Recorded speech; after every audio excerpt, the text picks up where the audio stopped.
Were you born in 1945, 1954, 1963, 1972, 1981, 1990, 1999, 2008, or 2017? If so, you are a water element going into your 5th year, and the theme is Eye of the Hurricane. It sounds worse than it is. So as a water element, you feel things deeper and you're very you're very porous. However, Earth is grounded, and in this year, you want to be the center, the eye of the hurricane, where you can see everything instead of being in the hurricane. So one of the things that you want to do is your affirmation. And I love this card from my friend Gina. And it says, calm is my most magnetic quality. Calm is my most magnetic quality. And I read from peace, not panic. The earth year is calling you to have boundaries and also building containers for your personal boundaries and for others as well, so you don't soak everything up.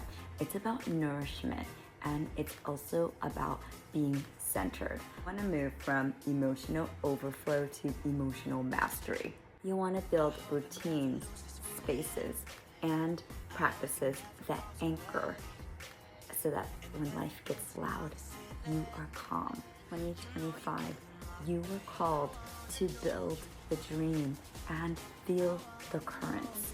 In 2026, you want to be the lighthouse that helps people come home, build the shore.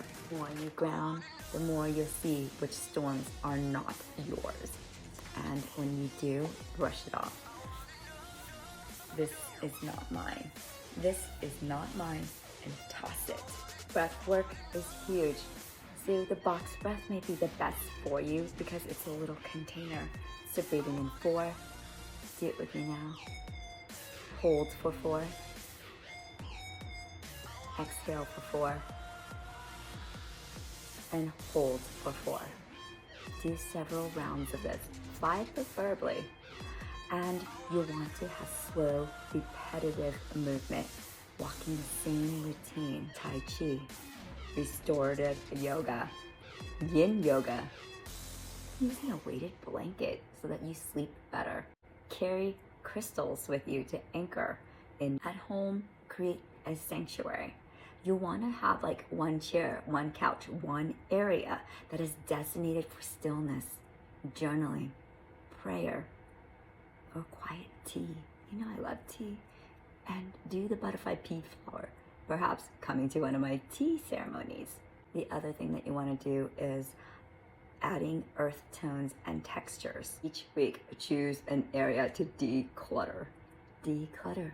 Ask yourself what needs to move, and then move that. Having your routines and your ritual will be very grounding. In the morning, one centering ritual. Tea, breath, prayer, journaling. Midday, 5 to 10 minutes of stepping away, breathing, and checking in with your body. Then in the evening, a simple wind down signal. Turning off tech, dimming lights, one grounding stretch. So that you don't get whipped up in everything, ask, does this need to be done? Does this need to be done by me? Does this need to be done now? Only do the things that need to be done now. Something else to keep in mind is pause. Pause before the rescue. Other people will need you to rescue them, and it's not your job to rescue them. Ask, did they actually ask for help? Did they actually ask for help? Do I have the energy to give to this without resentment? Do I have the energy to give to this without resentment? So if you found these tips helpful, let's get you flowing so that you can be grounded with a face reading.